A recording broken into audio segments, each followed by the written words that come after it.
Going back to that though, so you've been around 20 years, so obviously you've seen the business grow, for better and for worse. One thing that Undertaker said, and I want to ask you because you're a veteran as well. He said that he feels like the business is getting soft.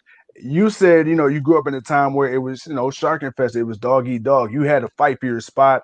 Now it's not so much you necessarily had to fight for your spot. It's everything's more of a camaraderie. Do you Yeah. feel like the product overall has gotten soft?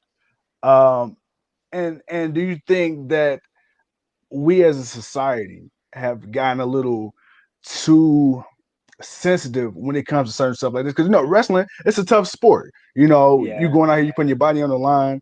You literally are trusting somebody else with your life in their hands, and there needs to be some type of accountability for that. Do you think that there are still tough lessons to be learned? Well,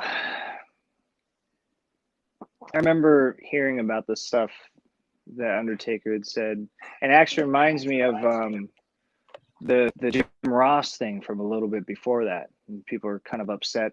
Jim Ross Yeah, was saying some stuff about like, I mean, it's advice, that he, right. things he felt about the younger generation on the show that he works on. So Right. it's advice and it's valid, but they remind me of each other, and I'll preface this by first by saying I'm absolutely not like the alpha type of person, and Yeah, especially not when I think about wrestling. And I'm not the type of wrestler, especially not the type of old school wrestler that's like says stuff like it's not ballet. Like I don't. That's right. I think that's a little archaic and a little stupid. I mean, that's like, hey, nothing screams more I'm a tough guy than saying some crap like that.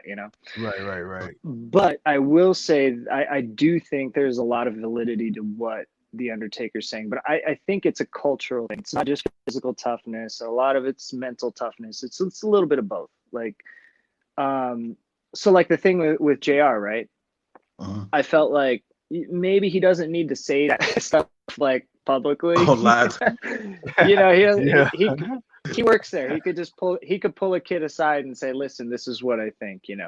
But yeah, here's Right. the thing: like he doesn't need to say that publicly, but I'm willing to bet if he would have said that privately, the same kids would have still gave their rebuttal publicly and would have went right. immediately to Twitter and said, "Oh, you'll never guess what I just got told by so and so." F this guy, and Yeah, it's like that's mentally weak.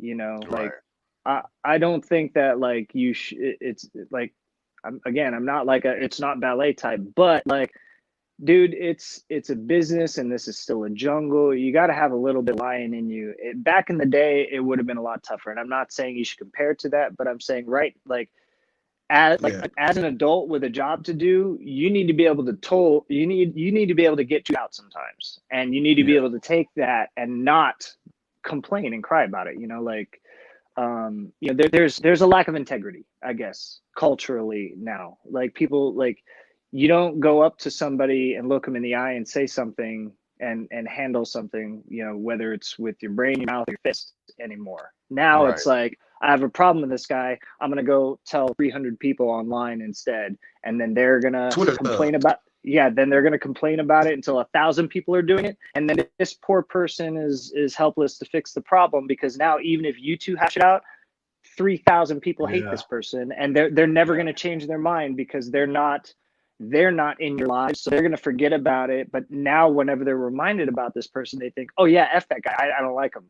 But it's like, Right. well, that problem was handled. You're just part of this snowball that will always exist. So that's what I think is sort of missing, is like there's integrity lacking with people. I don't think there's a problem with critical thinking or like trying to, you know, be smarter, not harder. Like you don't got to be a right. tough guy, and you could think about things smartly, and you could hash things out, you know, gentlemanly or better or whatever, and all that. But like you need to be able to have integrity and do things Yeah. straight up and one to one, and just have a little bit more honor as a human being. I think. So I think that's really more along the lines of what I think Undertaker was probably getting at. Some of it's probably a little bit of toughness, but I mean, like, generationally things are relative. Like in WWE, guys, like I remember meetings being called before shows, one time at a house show and other times like where you guys are all playing video games and screwing around before the show and during the show and all that. But it's like, dude, Hogan and Andre were playing cribbage in the locker room back in the day, you know? So like, you know, today guys phones with Instagram and Twitter, that's their newspaper. That's where you learn like, how did the Lakers do last night? Like what happened today in the news, you know, like I'm following this court case, this guy's about to be convicted, or like, you know, what's the weather like, or like what's Dogecoin doing? You know, that's what we're looking at on Twitter, Instagram, all that. That's our newspaper. So it's like you're gonna criticize guys for playing a game to pass the time and for catching up on current events. But that's what guys were doing in the 70s and 80s too. It's just they didn't have a phone, so they had a newspaper. They didn't have a PlayStation, so they had a deck of cards. Like, what's the difference? Yeah.